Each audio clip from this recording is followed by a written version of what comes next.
के 874 पदों को भरने की मंजूरी दी है। मिड डे मील वर्कर्स का मानदेय बढ़ाया है। 3,500 से 4,000 किया गया है मानदेय। आम और नींबू प्रजाति के MIS में बढ़ोतरी होगी और आपदा की स्थिति पर भी चर्चा इस मीटिंग में हुई है। तो शिमला से इस वक्त की बड़ी खबर, जहां सुक्खू कैबिनेट ने कई बड़े फैसले लिए हैं। आज सुक्खू कैबिनेट की अहम बैठक हुई है। सबसे खास बात यह कि पटवारी के 874 पदों को भरने को मंजूरी दी गई है। इस कैबिनेट बैठक में मिड डे मील वर्कर्स का मानदेय बढ़ाया गया है। 3,500 से 4,000 किया गया है मानदेय। और इसी तरह से आपदा की मौजूदा जो स्थिति है उस पर भी कैबिनेट की बैठक में चर्चा की गई है।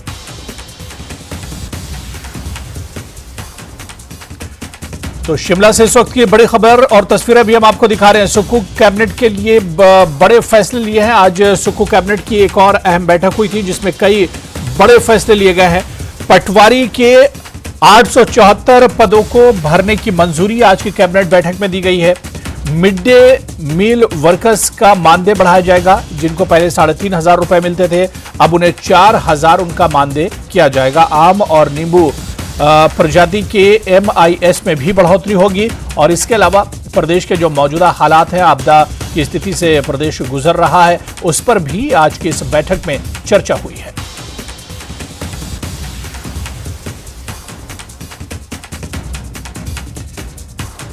तो सुक्खू कैबिनेट की एक और अहम बैठक, और जो टाइमिंग है इस बैठक की बहुत महत्वपूर्ण है क्योंकि पूरा प्रदेश आपदा से गुजर रहा है और ऐसे में कैबिनेट की अहम बैठक हुई है। हालांकि इस बैठक में आपदा की स्थिति पर भी चर्चा हुई और इसके अलावा कई अहम फैसले आज के इस बैठक में लिए गए हैं, जिसमें पटवारियों के 874 पदों को भरने की मंजूरी आज की इस बैठक में दी गई है। इसके अलावा मिड डे मील वर्कर्स का मानदेय भी बढ़ाया गया है। जो पहले 3,500 रुपए पाते थे, अब उनका मानदेय बढ़ाकर 4,000 रुपये किया गया है।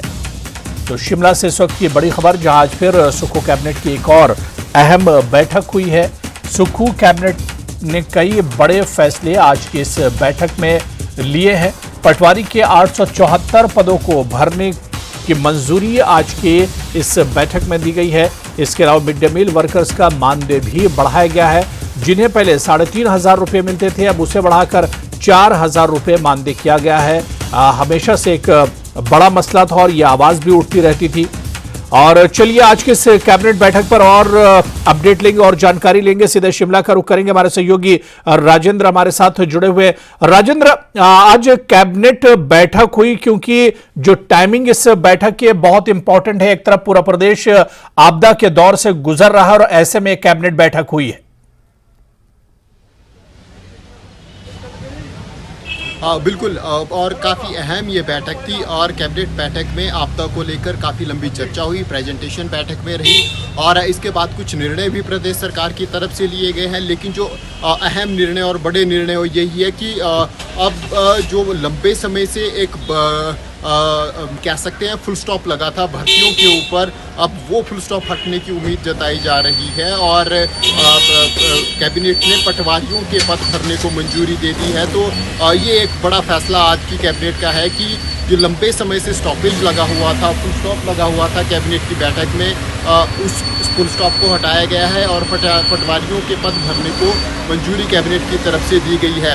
इसके अलावा जो दूसरा बड़ा फैसला है कैबिनेट की तरफ से, उसमें जो आपदाग्रस्त लोग हैं, जो प्रभावित लोग हैं, उनके विषय के ऊपर चर्चा की गई और सरकार से जो सहायता मिल रही है उस विषय के ऊपर भी चर्चा की गई। तो उसमें भी अब उम्मीद लगाई जा रही है कि कैबिनेट की तरफ से कुछ बड़ा फैसला हो सकता है। इसके अलावा जो स्कूलों में मिड डे मील वर्कर्स हैं, जो खाना बनाने के लिए, खिचड़ी बनाने के लिए अपॉइंट किए गए हैं कर्मचारी, उनको भी बड़ी राहत सरकार की तरफ से, कैबिनेट की तरफ से दी गई है और इनका मानदेय 3,500 रुपये से 4,000 रुपये बढ़ाकर किया गया है।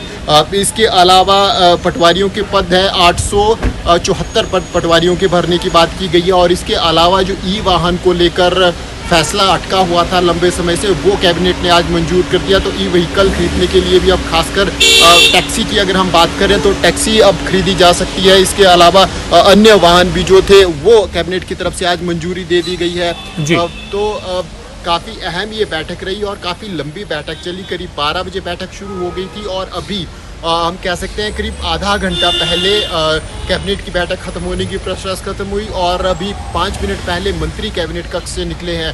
तो काफ़ी अहम ये बैठक रही और आपदा के लेकर भी इसमें चर्चा हुई और अन्य मसलों के ऊपर भी चर्चा हुई जो प्रदेश में वर्तमान में चले हुए हैं। अब लेकिन बड़ी जो खबर है जो सामने आई है वो यही है कि अब जो फुल स्टॉप लंबे समय से हिमाचल प्रदेश में नई भर्तियों के ऊपर लगा था वो अब धीरे धीरे हटने की प्रोसेस शुरू हो गई है। कैबिनेट की तरफ से पटवारियों के पद भरने को मंजूरी दे दी गई है और तो अब उम्मीद लगाई जा रही है कि जल्द ही स्टाफ सिलेक्शन कमीशन का दोबारा से गठन होगा और दोबारा से हिमाचल प्रदेश में भर्तियों की प्रक्रिया शुरू हो सकेगी। आपदा को लेकर क्योंकि अभी प्रेस कॉन्फ्रेंस अभी शुरू हुई है तो अब धीरे धीरे पूरी जानकारियां निकल कर सामने आएगी कि क्या कुछ है। लेकिन जो उम्मीद लगाई जा रही थी ई व्हीकल्स को लेकर वो भी आज कैबिनेट की तरफ से मंजूर कर दी गई है और उसको अप्रूवल कैबिनेट की तरफ से दे दी गई है। तो ये कुछ बड़े निर्णय थे जो आज की कैबिनेट की बैठक में हुए हैं। इसके अलावा अब स्वर्ण जयंती एनर्जी पॉलिसी के ऊपर भी एमओयू साइन हुआ है और ये 40 वर्षों के लिए ये एमओयू साइन किया गया है कैबिनेट की तरफ से और इसकी रॉयल्टी का भी जो मसला था वो सॉल्व कर दिया गया है। तो ये काफ़ी अहम डिसीजन कैबिनेट की तरफ से था। इसके अलावा कुछ और पावर प्रोजेक्ट है जिनमें SJVNL और NHPC हैं उसको लेकर भी कैबिनेट के ऊपर डिस्कस हुई और ये धौलासिद्ध का जो प्रोजेक्ट था 66 मेगावाट का इसके ऊपर कैबिनेट की तरफ से चर्चा हुई और इसके ऊपर जो अड़चनें थी उनको भी आज सॉल्व करने की बात की कही गई है। तो तमाम हाइड्रो प्रोजेक्ट से लेकर जो मुद्दे थे उनको सॉल्व किया गया और जो भर्तियों को लेकर विषय अटका हुआ था उसको सॉल्व किया गया और मनरेगा ये बड़ा फैसला कैबिनेट की तरफ से है कि जो रेट है 224 रुपये से वो 240 रुपये किया गया है नॉन ट्राइबल एरिया में और 294 रुपये से 280 रुपये किया गया है ट्राइबल एरिया में। 15 अगस्त से आगे का ये डिसीजन है। ये वेज रेट को चेंज किया गया है कैबिनेट की तरफ से। मनरेगा के जितने भी कर्मचारी हैं उनके लिए ये बड़ी खबर हिमाचल प्रदेश में है क्योंकि प्रदेश का अधिकांश क्षेत्र हम कह सकते हैं 90% आबादी ग्रामीण है और ऐसे में इन ग्रामीण क्षेत्रों में मनरेगा के काम चल रहे हैं। तो ये बड़ा फैसला कैबिनेट की तरफ से है। इसके अलावा अलग अलग विभागों में आयुष्मान भारत को लेकर भी जो इंश्योरेंस था वो पेंडिंग पड़ा हुआ था उसको भी कैबिनेट की तरफ से क्लियर करने की बात कही गई है क्योंकि पिछले दिनों शिकायतें आई थी कि हिमाचल प्रदेश में बहुत से अस्पतालों में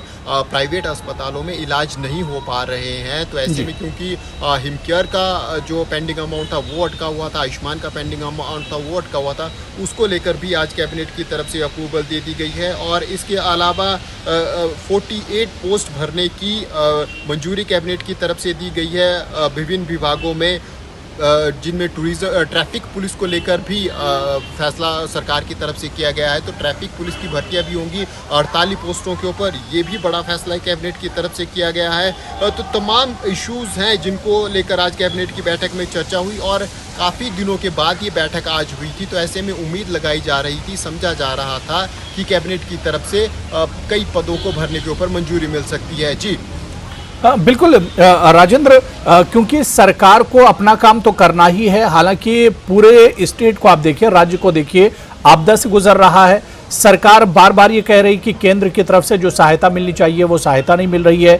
10,000 करोड़ से ज्यादा का नुकसान सरकार अब तक बता रही है। लेकिन क्या इसे सरकार की मजबूरी समझा जाए कि आपदा की इस घड़ी में भी सरकार इस तरह के बड़े फैसले ले रही है, चाहे पटवारियों के पद भरने की बात की जाए या फिर मानदेय बढ़ाने की बात की जाए, इसे किस तरह से देखा जाए?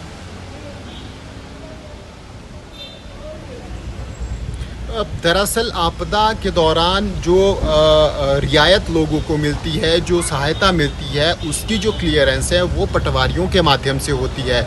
और प्रदेश में लंबे समय से पटवारियों के पद खाली चले हुए हैं, काफ़ी पद खाली चले हुए हैं, जिसको लेकर पिछले बड़े समय से मांग चली आ रही थी। और अब भी जो वर्तमान में हम समस्या देख रहे हैं, लोगों के घर ढह गए हैं, लोगों का नुकसान हुआ है, ज़मीन बगीचे चले गए हैं, फसल का नुकसान हुआ है, तो ये जो पूरी रिपोर्ट है ग्राउंड लेवल से ये पटवारी बनाकर भेजते हैं तहसीलदार के माध्यम से प्रदेश सरकार के लिए। तो ऐसे में जो अब दिक्कत ये आ रही है कि पटवारी नहीं पहुंच पा रहे हैं, जो सरकार की तरफ से या प्रशासन की तरफ से बात कही जा रही है कि एक बड़ा सर्कल पटवारी के पास है और कहीं स्थिति ऐसी है कि 2-2 सर्कल या 3-3 सर्कल भी एक पटवारी के पास है। तो ऐसे में आपदाग्रस्त क्षेत्रों में पटवारी नहीं पहुंच रहे हैं, जिसके बाद अब सरकार ने फैसला लिया। हालांकि जो भर्ती की प्रोसेस है वो काफ़ी लंबी है, लेकिन आगे को थोड़ी राहत मिलने की इससे उम्मीद है, क्योंकि जब एंट्रेंस होगा पटवारियों का उसके बाद ट्रेनिंग की जाती है और ट्रेनिंग के बाद फिर प्रोबेशन पीरियड रहता है, ट्रेनिंग पीरियड रहता है, उसके बाद फिर अपॉइंटमेंट दी जाती है, अलग सर्कल पटवारी को दिया जाता है।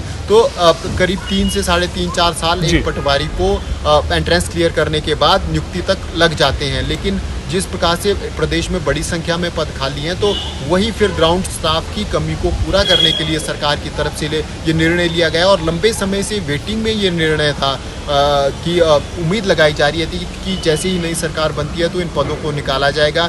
यही हाल शिक्षा विभाग में भी, और उम्मीद लगाई जा रही है कि जल्द सरकार उस तरफ भी देखेगी, खासकर टीजीटी और पीजीटी के अगर पदों की बात करें। और अब क्योंकि जेबीटी का मसला भी लगभग क्लियर हो चुका है, अब हिमाचल हाई कोर्ट की क्लियरेंस बाकी है, जो सुप्रीम कोर्ट की तरफ से निर्णय आया है वो कागज। तो बिल्कुल राजेंद्र, आपदा की इस स्थिति के बीच भी राज्य सरकार ने कई अहम फैसले लिए हैं, कैबिनेट ने कई बड़े फैसले लिए हैं और कई बड़े फैसलों को एक तरह से आज की इस बैठक में मंजूरी दी गई। बहुत बहुत शुक्रिया राजेंद्र, हमें अपडेट करने